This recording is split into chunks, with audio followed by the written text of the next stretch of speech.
Moving along, we will now entertain Amendment 11. And this has been submitted by Mark Vincent. Thank you, Mr. Chairman, and I'll take this opportunity to congratulate you on your election and that of all the officers who were elected today at this meeting. Thank you, Mark.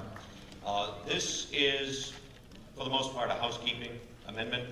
When we had our first convention on our new schedule, which, as was mentioned in the discussion of a prior amendment proposal, is quite a bit after the election of those delegates, we had to deal with the issue of what do we do about delegates who have moved from the town, city, the district from which they were elected.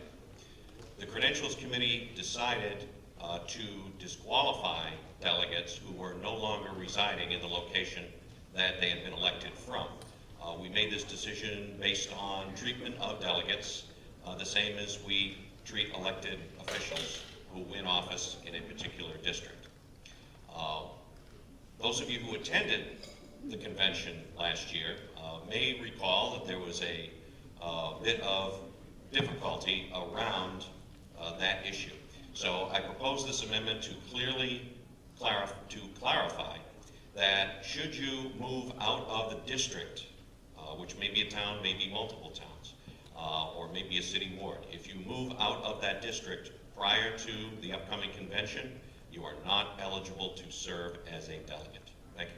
Thank you, and at this point I will say that Amendment 11 was recommended by the Bylaws Committee with amendment, and it was concurred by the E-Board with 1 nay for non-recommendation. Further speakers? Hi, my name is Eileen Moshimo. I'm from Windham. I'm also an election official, being a supervisor at the voter checklist, entering my 8th year. And the terms and conditions of being a state delegate is actually dictated by state law, RSA 652:1 through 652:12. And under election shall mean the choosing of a public officer or of a delegate of the party convention, and it goes on. But in 652:12, it says vacancy. A vacancy shall occur in a public office, including delegate to state convention, if subsequent to his or her election and prior to the completion of his or her term, the person elected to that office, 1, either dies, resigns, or ceases to have a domicile in the state or the district from which he or she was elected. So this is already codified in the state RSAs. So if we put this in, and in the unlikely event that 652:12 in the state RSAs is changed, then the state bylaws will be in direct opposition to the RSAs already codified.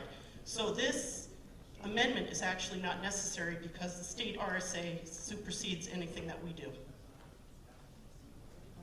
Thank you so much. Next speaker. Based on that very valuable information, I therefore withdraw this bylaw amendment. Amendment 11 has been withdrawn.